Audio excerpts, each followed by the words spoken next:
I'm Samantha Mitchell, 29, and last Tuesday my world crumbled with one accidental text. My Uncle Roger sent me a video meant for my cousin where my dad laughed about me being their cash cow while drinking with my uncle and aunt. I'd spent 5 years paying their mortgages, medical bills, and loaning them money whenever they asked.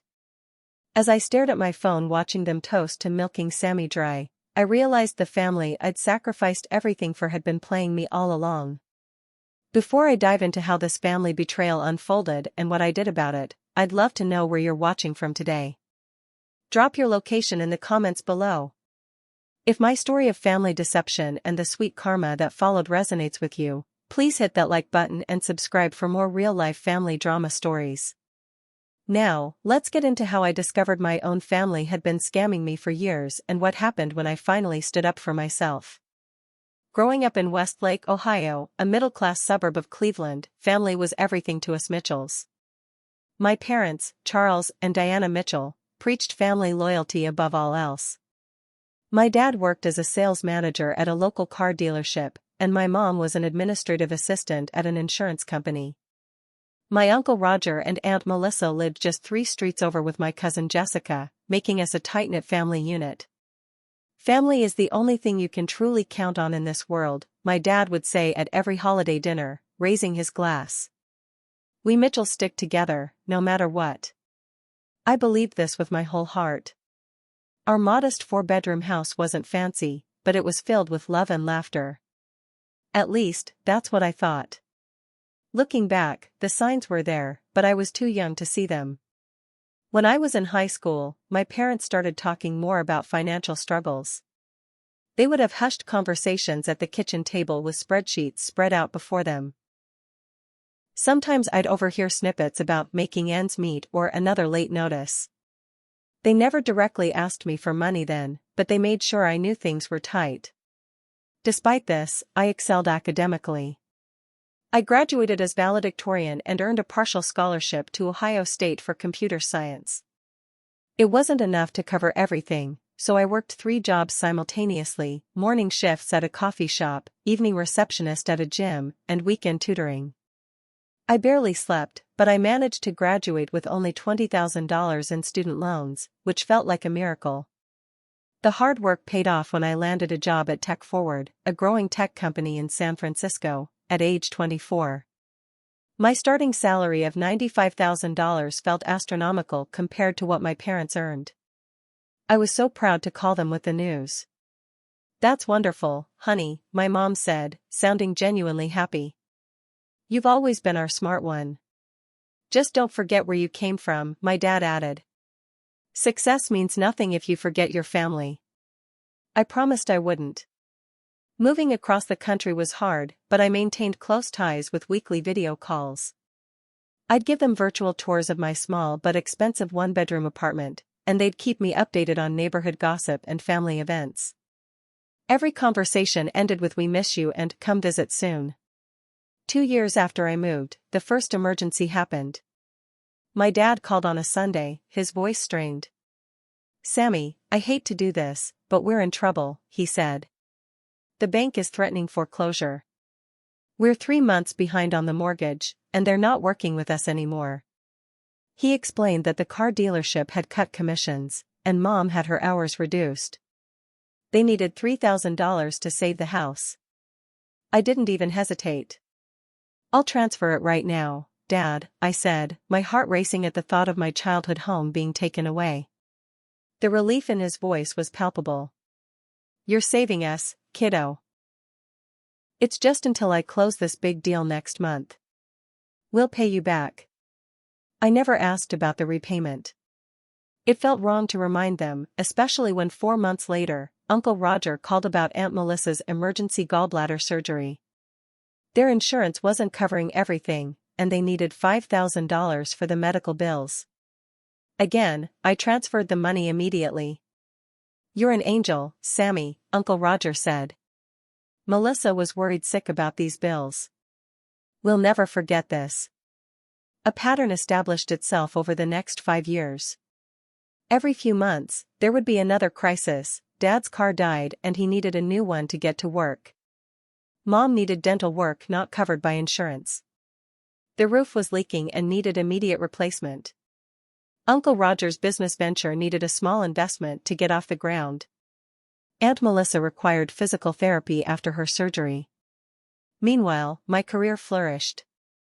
I was promoted to senior developer, then lead engineer, and finally engineering manager. My salary grew to $175,000, plus bonuses and stock options. I could afford to help my family while still living comfortably in San Francisco, one of the most expensive cities in America.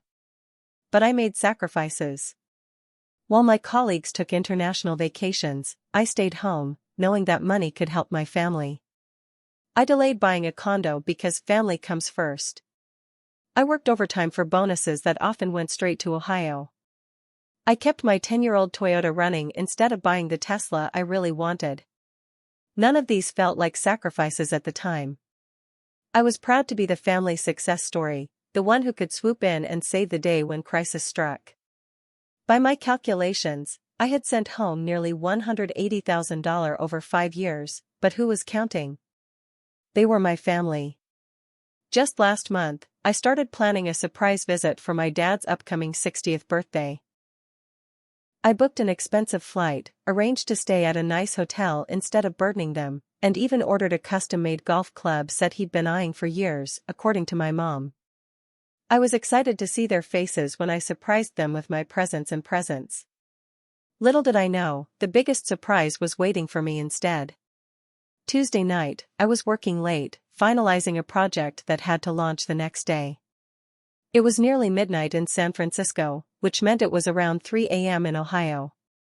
My phone buzzed with a text from Uncle Roger, which seemed odd given the hour. When I opened it, there was a video attachment and no message. Thinking it might be some kind of emergency given the time, I clicked play immediately. The video showed my dad, Uncle Roger, and Aunt Melissa sitting in what looked like a finished basement I'd never seen before. They were lounging on leather furniture with drinks in hand, clearly tipsy and laughing. My dad was in the middle of saying something when the video started. And then Sammy just transfers the money, no questions asked. My dad was slurring slightly. $5,000 for a roof that wasn't even leaking. Aunt Melissa giggled, swirling what looked like an expensive whiskey in a crystal glass. Remember when I had that emergency surgery? I was actually at that spa in Scottsdale with the girls.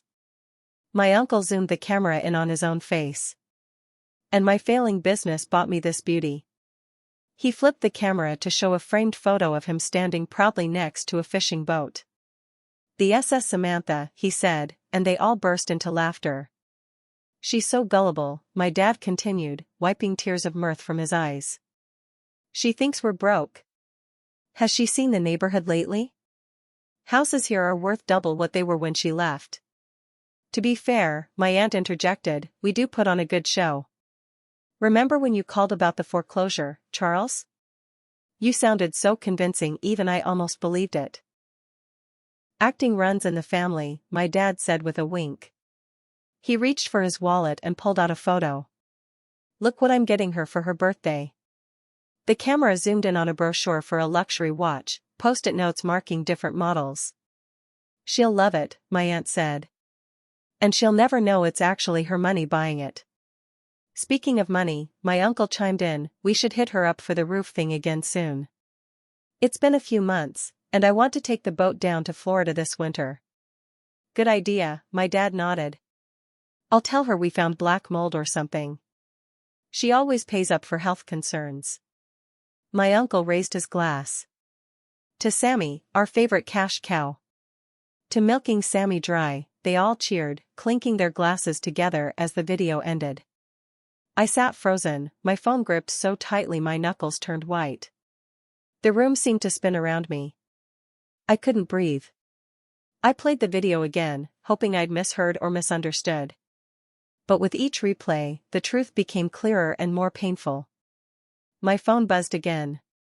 Another text from Uncle Roger, "Shit, wrong person. Delete that." Phone glitched. Then another, "Sammy? You up?" That wasn't what it looked like. And another, "Call me ASAP. It was just a joke." My phone started ringing. Uncle Roger. I declined the call. Then my dad. Declined. My aunt. Declined. The group chat with my family exploded with messages, but I couldn't bring myself to read them. Instead, I opened my banking app and began scrolling through 5 years of transactions. I created a spreadsheet, meticulously documenting every transfer, every Venmo payment, every check I'd written to my family. The final tally made me physically ill: $178,500. $178,500. Money that could have bought me a home. Money that should have been in my retirement account. Money that I'd worked nights and weekends to earn, while they sat in their renovated basement, drinking expensive liquor, and laughing at my expense. The betrayal cut deeper than the money. It was the calculated manipulation, the fake emergencies, the crocodile tears, and grateful hugs. It was 5 years of believing I was their savior when I was actually their sucker. As the sun rose over San Francisco, I finally understood that the family I thought I had never existed at all. For the first time in my career, I called in sick. My boss, Kevin, was concerned. I'd come to work with fevers and once even after a minor car accident. "Everything okay, Samantha?" he asked. "Family emergency," I replied, the irony not lost on me. I spent that first day in a daze, cycling through emotions so intense they were almost physical. Denial came first. There had to be some explanation, some context I was missing. Maybe it really was just a tasteless joke. But as the hours passed and I rewatched the video for the 20th time, the truth settled in my stomach like a stone. The anger that followed was unlike anything I'd experienced before. I threw my phone across the room when my dad called again. I screamed into a pillow until my throat was raw. I broke a coffee mug against my kitchen sink, watching it shatter with grim satisfaction. By evening, I found myself bargaining.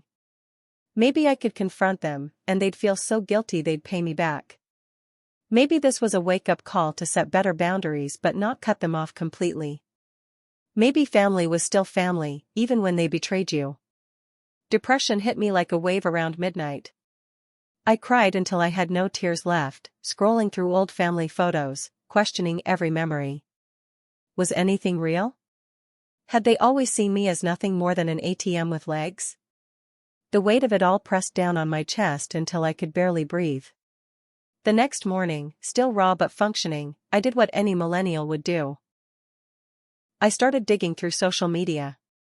I'd always followed my family casually, liking their occasional posts but not paying close attention. Now, I scrolled back through years of content with new eyes. There was my dad on a golf course I didn't recognize, using clubs that looked suspiciously like the set I was planning to buy him. "Beautiful day at Pine Hills Country Club," the caption read. The date corresponded to a week after I'd sent money for their overdue property taxes. My mom, showing off a kitchen remodel I'd never seen on our weekly calls because they always spoke to me from their living room or bedroom. "Finally got my dream kitchen," she posted, 3 months after I'd helped with their critical furnace replacement. Uncle Roger's fishing Instagram account was the most damning. Photo after photo of him on a sleek boat named, just as he'd said in the video, SS Samantha. The first picture was posted just 2 weeks after I'd sent money for Aunt Melissa's supposed gallbladder surgery. And Aunt Melissa herself, checking in at spas, restaurants, and shopping centers during periods when she'd told me she was recovering or dealing with complications. A particular post made me physically sick, her showing off a designer handbag with the caption, "Treated myself," dated the exact same day I'd transferred $4,000 for her physical therapy equipment. I took screenshots of everything, organizing them in a folder labeled receipts. Then I called my best friend, Zoe. "I need you to come over," I said when she answered. "It's bad."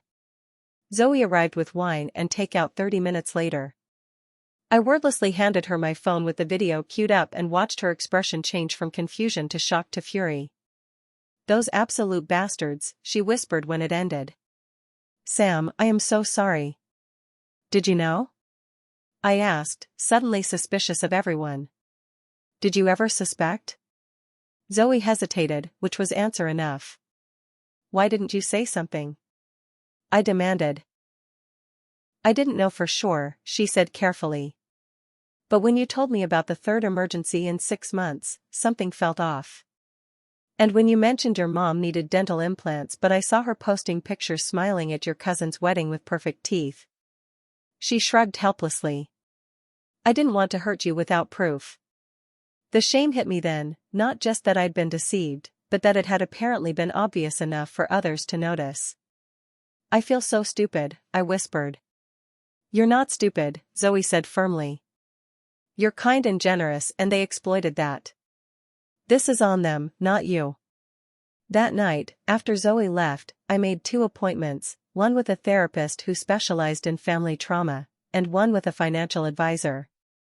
The emergency therapy session the next day was illuminating.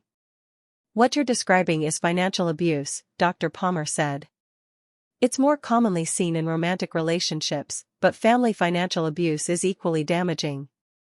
She helped me identify the manipulation tactics they'd used, the artificial time pressure of emergencies, the appeal to my sense of family loyalty, the intermittent reinforcement of their gratitude and praise, the isolation of being across the country where I couldn't verify their claims. The betrayal trauma you're experiencing is real, she explained. Your brain is trying to reconcile the people you thought you knew with who they've shown themselves to be. It's going to take time to process. Time and boundaries, which would be tested sooner than I expected. By day 3 after the video, my phone had become a museum of desperation. I hadn't responded to any messages, but they kept coming, each more frantic than the last. My dad's messages evolved from anger to panic. Roger is an idiot for recording that. It wasn't what it sounded like. Answer your phone, Samantha, this is ridiculous. We were just blowing off steam, you know we appreciate everything you do. Your mother is crying, are you happy now? We need to talk about this as a family. My mom took a different approach. Honey, please call us, we're worried sick about you. Whatever you think you saw in that video isn't the whole story. Your father sometimes says stupid things when he drinks. We love you so much, please don't shut us out. We've always been there for you, one mistake shouldn't erase that. Uncle Roger's strategy was to minimize. It was just guys being idiots after a few drinks. We never meant any of that stuff. You're taking this way too seriously. I can explain everything if you just pick up. Aunt Melissa went straight for guilt. Family forgives, Samantha. After everything we've done for you growing up. Your cousin Jessica is devastated you're ignoring her too. Is this really worth tearing the whole family apart? Speaking of cousin Jessica, her messages surprised me the most. I had no idea they were doing this, I swear. I'm so ashamed of my parents right now. Please don't hate all of us because of what they did. I've never taken money from you and never would.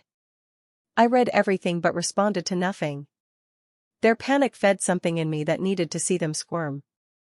After years of manipulation, the tables had turned, and my silence was more powerful than anything I could say. On day 5, the narrative shifted. My dad sent a long text claiming they had actually been saving all the money I sent them as a surprise and were planning to give it back to me with interest on my 30th birthday. My mom followed up with a message about a special account they'd created in my name. It was so absurd I actually laughed out loud. If they were going to lie, they could at least make it plausible. Then came the threats. Uncle Roger texted, "You're tearing this family apart with your stubbornness. Is that what you want? To destroy the only people who have always loved you?" The irony was painful. They had already destroyed our family the moment they decided to exploit my love for them. The most revealing moment came when my mom accidentally forwarded me a message from their separate family group chat, the one I wasn't in. It showed them coordinating their stories and discussing the best way to handle Sammy. My dad suggested they remind her how much we did for her growing up, while my uncle thought they should give her space until she calms down and then explain it was just a bad joke. Their transparent manipulation disgusted me. Did they really think I was still that naive? On day 7, they escalated further. My mom texted, "Your father and I are driving to California tomorrow. We need to sort this out face to face. That crossed a line. I finally broke my silence with a single message to the family group chat. Do not come to California. I am not ready to speak with any of you. I need space, and if you respect me at all, you will give it to me. If you show up at my home or workplace, I will not see you, and it will only damage our relationship further. The response was immediate: protests, more guilt trips, accusations that I was being unreasonable. But underneath it all, I sensed their fear. The power dynamic had shifted, and they knew it. For the first time in years, I set a boundary with my family and felt not guilt, but relief. I turned off my phone, poured myself a glass of wine, and enjoyed the silence. I'll admit to all of you watching right now, this was one of the hardest parts of my journey. Setting boundaries with family who've never respected them before feels impossible at first. But trust me when I say that your peace is worth protecting. Have you ever had to set difficult boundaries with family members? Let me know in the comments below, because sometimes just knowing we're not alone in these struggles can make all the difference. With some emotional distance established, it was time to face the financial reality of what had happened. My appointment with Serena, a financial advisor recommended by a colleague, was eye-opening in the worst possible way. So you've given your family approximately $178,500 over 5 years, Serena said, reviewing my spreadsheet. Were these gifts or loans? They always called them loans, I said. But we never had any formal agreements. Serena's expression told me everything. Do you have any documentation of them acknowledging these as loans? Text messages, emails? I pulled up some texts where my dad had written things like "we'll pay you back when the commission comes through" and "just need to borrow until next month." This is something, but not a formal agreement, Serena said. Let's look at the impact on your financial health. The numbers were sobering. If I had put that money into my retirement account, with average market returns, it would have grown to nearly $220,000 by now. If I had used it as a down payment on a San Francisco property when I first started helping them, my net worth would be significantly higher given the city's real estate appreciation.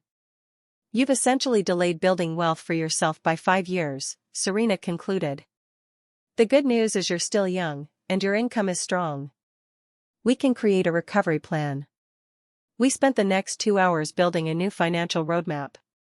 First priority, maximizing my emergency fund so I'd never be vulnerable if my job situation changed.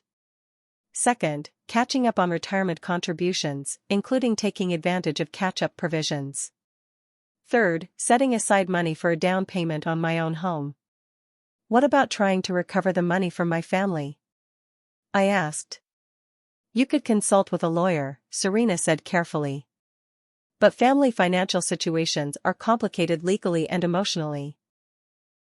You need to decide if pursuing that money is worth the additional stress and potential relationship damage. I made an appointment with a lawyer anyway. Rebecca Klein specialized in financial recovery cases and agreed to see me for a consultation. I'll be blunt, she said after reviewing my documentation. You have some evidence these were intended as loans, but not enough for a slam-dunk case. Text messages saying they'll pay you back have some weight, but without formal loan agreements, interest terms, or repayment schedules, it becomes murky.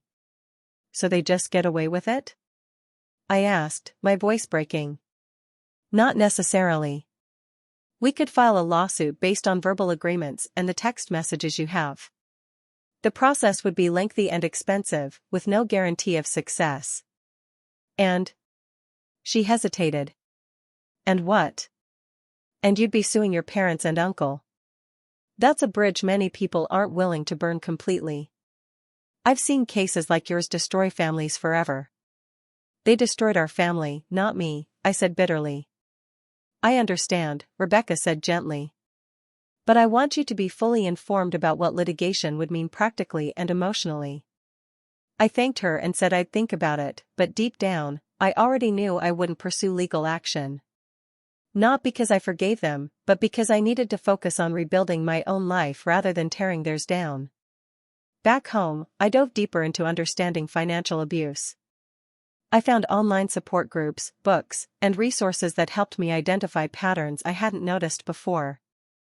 They had always timed their emergencies perfectly, right after I mentioned a bonus or raise, but never when I talked about my own expenses. They had started with small amounts and gradually increased them, testing my boundaries. They had always framed their needs as time-sensitive crises that couldn't wait, preventing me from thinking too carefully. The most painful realization was how they'd used my love for them as a weapon against me. Family first wasn't a value to them, it was a tool of manipulation. Armed with this knowledge, I took practical steps to protect myself. I changed all my financial passwords and added two-factor authentication. I checked my credit report to ensure they hadn't opened any accounts in my name. I even changed my phone number, giving the new one only to trusted friends and colleagues. For the first time, I created a budget that prioritized my needs and dreams. I researched vacations I'd always wanted to take. I scheduled viewings for condos in my price range. I even signed up for a pottery class I'd been putting off because it felt frivolous compared to helping my family. Each small step toward financial independence felt like reclaiming a piece of myself. The shame began to fade, replaced by determination. I hadn't just lost $178,500, I'd bought an expensive but valuable lesson about boundaries, self-worth, and the true meaning of family. And I was just beginning to understand how much freedom could be found on the other side of betrayal. 2 weeks after receiving the video, I was making progress in therapy and had my new financial plan in place. I was starting to feel more in control when my building's security desk called up. "Ms. Mitchell, your parents are in the lobby requesting access." My heart raced. Despite my explicit message not to come, they had driven across the country to confront me. "Please don't send them up," I said. "I'll come down." I took a moment to collect myself, then texted Zoe, "They're here. At my building." Her immediate response, "Want me to come?" "I can be there in 15. I declined but promised to call her after. Walking into the lobby, I saw them immediately. They looked smaller somehow, less imposing than the figures who had loomed so large in my mind. My mom rushed toward me for a hug, but I stepped back, maintaining distance. "Sammy," she said, her eyes filling with tears. "I asked you not to come," I said, keeping my voice steady. "We had to," my dad said. "You weren't answering our calls." "What were we supposed to do?" "Respect my boundaries," I replied. "But you've never been good at that, have you?" The security guard was watching us uncomfortably. I turned to him. "It's okay, John. I'm going to speak with my parents, but not here." I led them to a coffee shop around the corner. Public, but quiet enough for a conversation. As soon as we sat down, my dad launched into damage control. "That video wasn't what it looked like, Sammy," he said, his salesman charm on full display. "We were just blowing off steam, guy talk, you know? Sometimes you say things you don't mean when you're drinking." "Really? So you didn't use my money to renovate your basement instead of fixing the roof like you claimed?" I asked. He faltered. "Well, the roof did need some repairs. And Aunt Melissa didn't go to a spa instead of having gallbladder surgery?" My mom jumped in. "Honey, we were always going to pay you back. We've been keeping track of everything."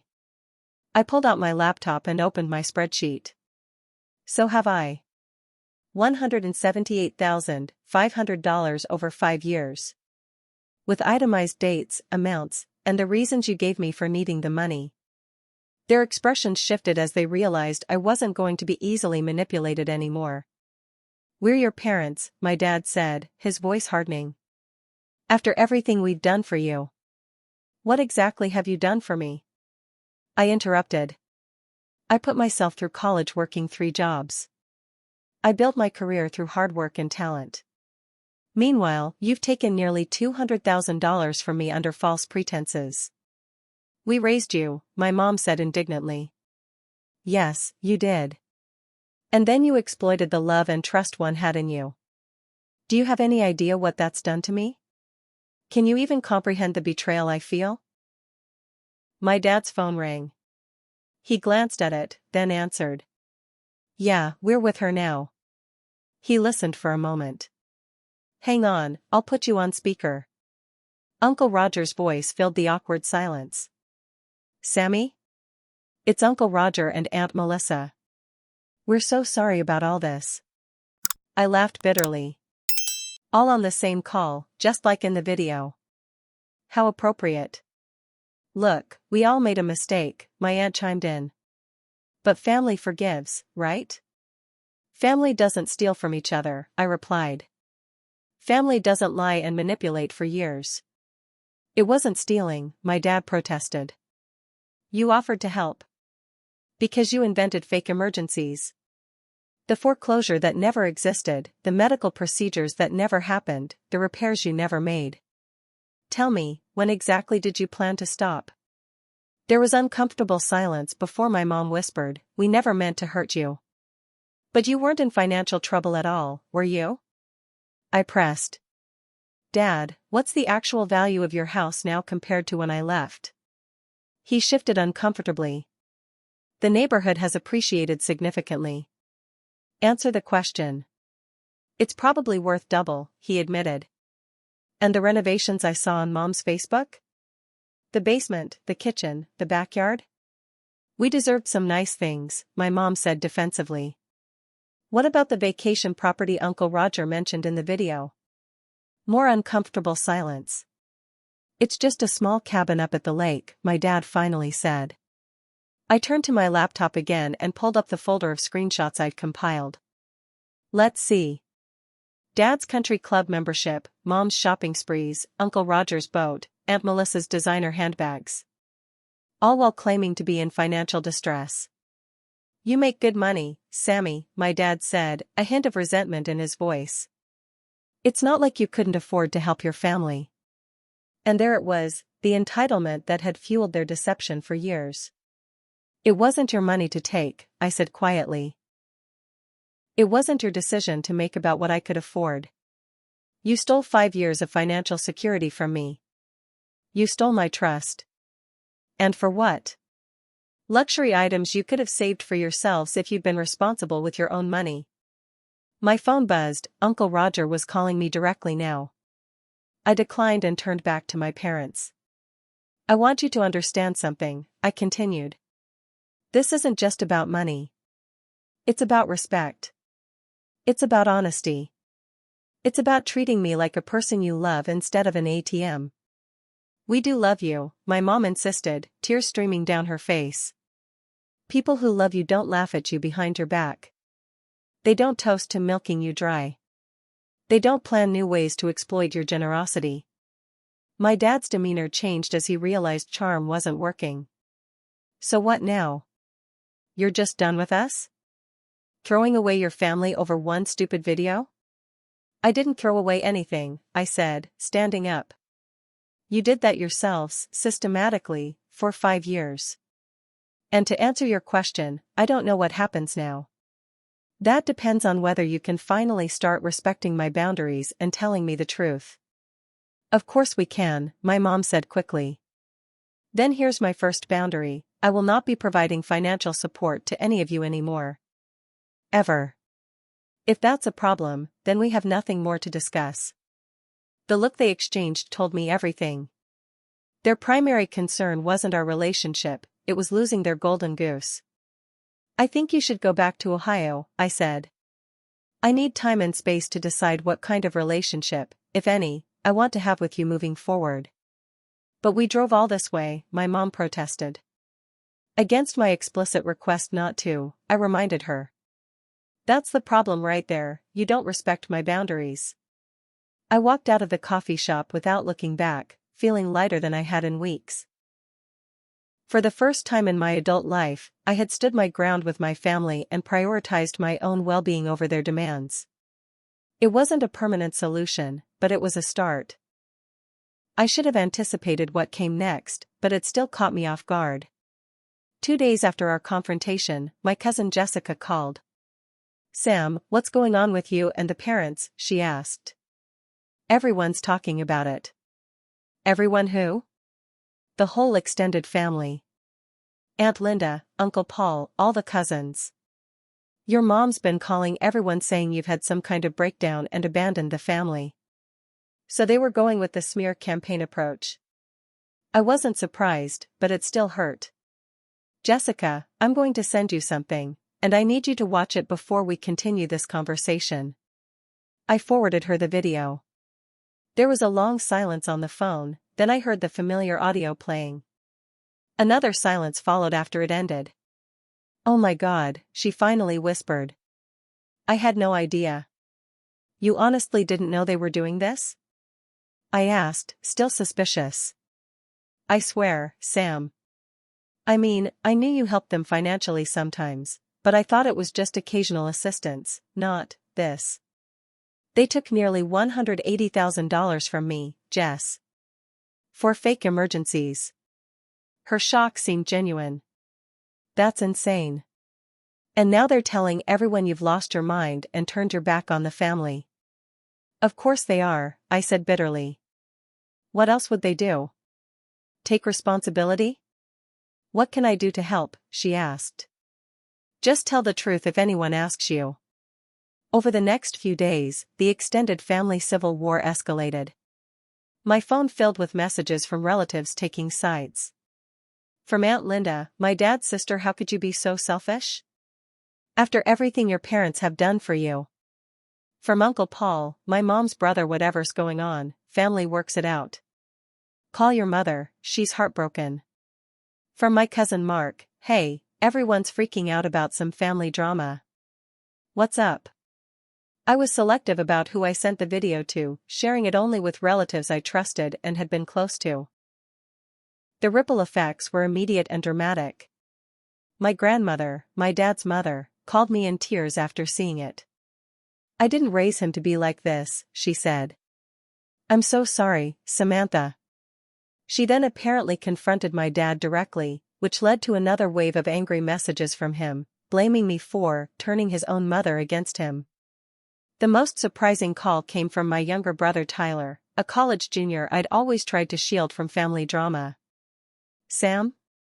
What the hell is going on? Dad's saying you've disowned the family, Mom's crying all the time, and Grandma called me saying Dad did something terrible to you. I hadn't considered how this would affect Tyler, and I felt guilty for not reaching out to him sooner. It's complicated, Ty, I said. How much do you want to know? Everything, he replied firmly. I'm not a kid anymore. I explained the situation as objectively as I could, without trying to turn him against our parents. I offered to show him the video, but he declined. I believe you, he said. It actually explains a lot. They're always buying new stuff but then claiming to be broke when I ask for help with tuition. That was a revelation. They've denied you money for school? Yeah, for the past year. They said they just couldn't afford to help anymore. I've been taking out extra loans. My blood boiled. They had been taking my money while refusing to help their own son with his education. The betrayal extended even further than I'd realized. Tyler, I want to help you with school, I said. Not like them, no strings attached, no guilt trips.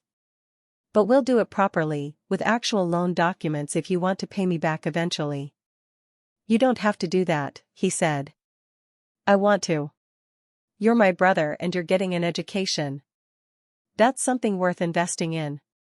A week after my confrontation with my parents, my grandmother organized a family meeting at her house. I attended via video call, not ready to return to Ohio yet. It was as uncomfortable as I'd expected. My parents sat stiffly on Grandma's couch, while various aunts, uncles, and adult cousins filled the room. Uncle Roger and Aunt Melissa sat as far from my parents as possible, already creating distance to save themselves.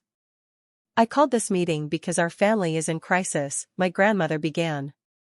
And it's time for the truth to come out. What followed was 2 hours of painful but necessary airing of grievances. It turned out my parents, uncle, and aunt had borrowed money from other family members too, not as much as from me, but significant amounts that had never been repaid. Cousin Mark revealed he'd lent Uncle Roger $15,000 for supposed medical bills, only to see the boat on Facebook a month later. Aunt Linda had given my mom $10,000 to help with property taxes right before their kitchen renovation. The pattern was consistent, though I'd been their primary target. My parents and uncle tried various defenses, minimizing, "It wasn't that much," deflecting, "Everyone helps family," and even attacking, "Samantha is blowing this out of proportion because she's always been sensitive." But with the evidence so clear and multiple family members coming forward with similar stories, their position became untenable. "I'm ashamed," my grandmother finally said, looking directly at her son, my father.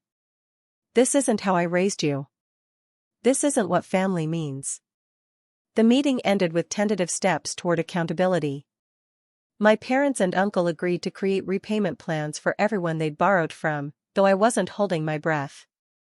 More importantly, their scheme had been exposed, limiting their ability to exploit other family members in the future. As the video call ended, my brother texted me, "I'm transferring to Berkeley next semester. Already applied. Could use a big sister nearby." Despite everything, that message gave me hope.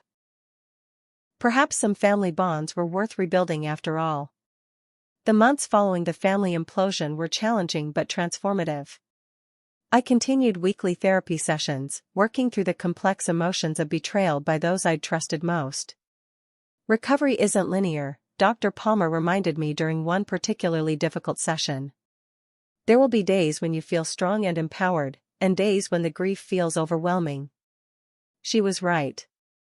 Some mornings I woke up angry all over again, calculating what that money could have done for my life. Other days, I felt liberated, free from the constant drain on my resources and emotional energy. The most valuable work we did was identifying the patterns that had made me vulnerable to manipulation. My desire for approval, my need to be needed, my tendency to equate financial support with love, all of these had been exploited by my family. "You're developing better emotional boundaries," Dr. Palmer noted after several months. "I can see it in how you talk about your family now, with compassion but also clarity." Outside of therapy, I focused on rebuilding my life around my own needs and desires. I took that trip to Hawaii I'd always dreamed of, a solo adventure where I learned to surf, hiked volcanic trails, and watched the sunrise from Mount Haleakala. The photos I posted drew comments from friends about how happy I looked, how I was glowing. They weren't wrong. With Serena's guidance, I restructured my finances completely. I opened new accounts at a different bank, set up automatic transfers to savings and investment accounts, and created a realistic budget that included both necessities and pleasures. 3 months after the confrontation, I made an offer on a condo in my neighborhood, and it was accepted. "This is yours," Serena said when we signed the final paperwork. No one else's name on the deed, no one else's opinion about the location or the price. Just yours. The pride I felt walking into my own home for the first time was indescribable. It wasn't the biggest or the fanciest place, but it was mine, purchased with my hard work and my boundaries firmly in place. As my external life stabilized, I turned attention to rebuilding my internal world. I joined a support group for survivors of family financial abuse, where I met others with similar stories. Hearing their experiences helped normalize my own and provided strategies for maintaining boundaries. "The first holiday season is the hardest," warned Maria, a woman whose sister had exploited her for years. "They'll pull out all the stops to get you to come home and fall back into old patterns." She was right. As Thanksgiving approached, the pressure intensified. My mom sent emotional emails about breaking tradition and empty chairs at the table. My dad took a different approach, sending short texts that oscillated between guilt trips and attempts at normalcy. Even my grandmother called, though her message was more understanding. "We'll miss you, but I respect that you need time." I decided to host a Friendsgiving instead, inviting Zoe and other friends who had supported me through the crisis. The day was filled with laughter, good food, and not a single moment of walking on eggshells or calculating how much I owed anyone. It felt like a glimpse into a healthier future.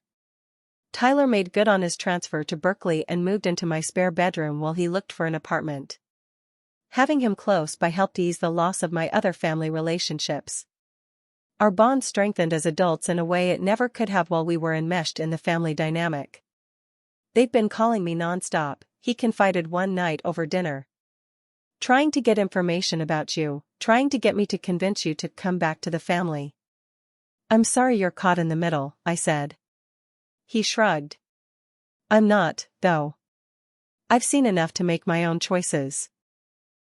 I love them, but I see what they did to you. I'm not taking sides, I'm just not playing their game anymore." His clarity impressed me. At 21, he had boundaries I was only developing at 29. As my support network expanded and strengthened, I found myself able to think about my parents with more nuance. They weren't cartoon villains, but flawed humans who had made terrible choices. Understanding this didn't excuse their actions, but it helped me process my feelings about them. By spring, I had developed a new confidence in my judgment and decision-making. When a colleague tried to guilt me into taking on an extra project without compensation, I recognized the manipulation tactic immediately and politely but firmly declined. When a date showed early warning signs of financial instability and entitlement, I ended things instead of trying to help or fix the situation. Most importantly, I learned to identify genuine connections based on mutual respect rather than utility or obligation. My friendship with Zoe deepened, and I developed new relationships at work and through community activities that felt balanced and healthy. The woman who had been so easily manipulated by family pressure was gone. In her place was someone stronger, wiser, and far more discerning about where to invest her emotional and financial resources. As the one-year anniversary of receiving that fateful video approached, I realized how much had changed, and how much healing was still to come. Exactly 1 year after receiving the video that changed everything, I stood in the kitchen of my condo, preparing breakfast. Sunlight streamed through the windows, illuminating the space I had created for myself, my furniture, my decor, my sanctuary.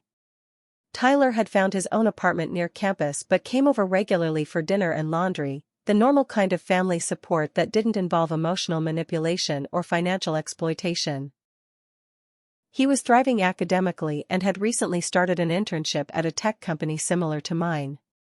My relationship with my parents and uncle had evolved into something I never could have predicted. After the initial chaos and denial, they had eventually recognized that their old tactics wouldn't work anymore. Our contact was limited but not eliminated, monthly calls with clear boundaries and topics. They had made some attempts to revert to old patterns. 3 months after our confrontation, my dad called about a serious car repair he couldn't afford. I simply responded, "I'm sure you'll figure it out," and changed the subject. The test wasn't repeated. My mom tried different approaches, sending birthday and Christmas gifts so lavish they could only have been purchased with money that should have gone toward repaying family members. I donated them all to charity and sent her a brief thank you note. Surprisingly, it was my dad who eventually showed a glimmer of genuine remorse. On my 30th birthday, he called separately from my mom. "I've been thinking a lot about what happened," he said awkwardly. "I was wrong, Sammy. Not just about the money, but about how I treated you. I took advantage of your kindness, and I'm ashamed of that." It wasn't a perfect apology, there was no offer of repayment, no acknowledgement of the specific harm done, but it felt like the first honest communication we'd had in years. "Thank you for saying that," I replied, not quite ready to offer forgiveness but appreciating the effort. Financially, I was in a better position than ever.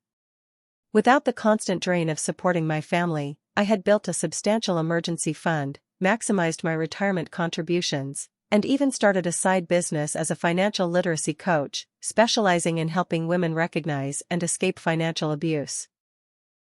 The video that had once devastated me was now saved in a secure folder on my computer, not to revisit the pain, but as a reminder of how far I'd come and the importance of maintaining boundaries.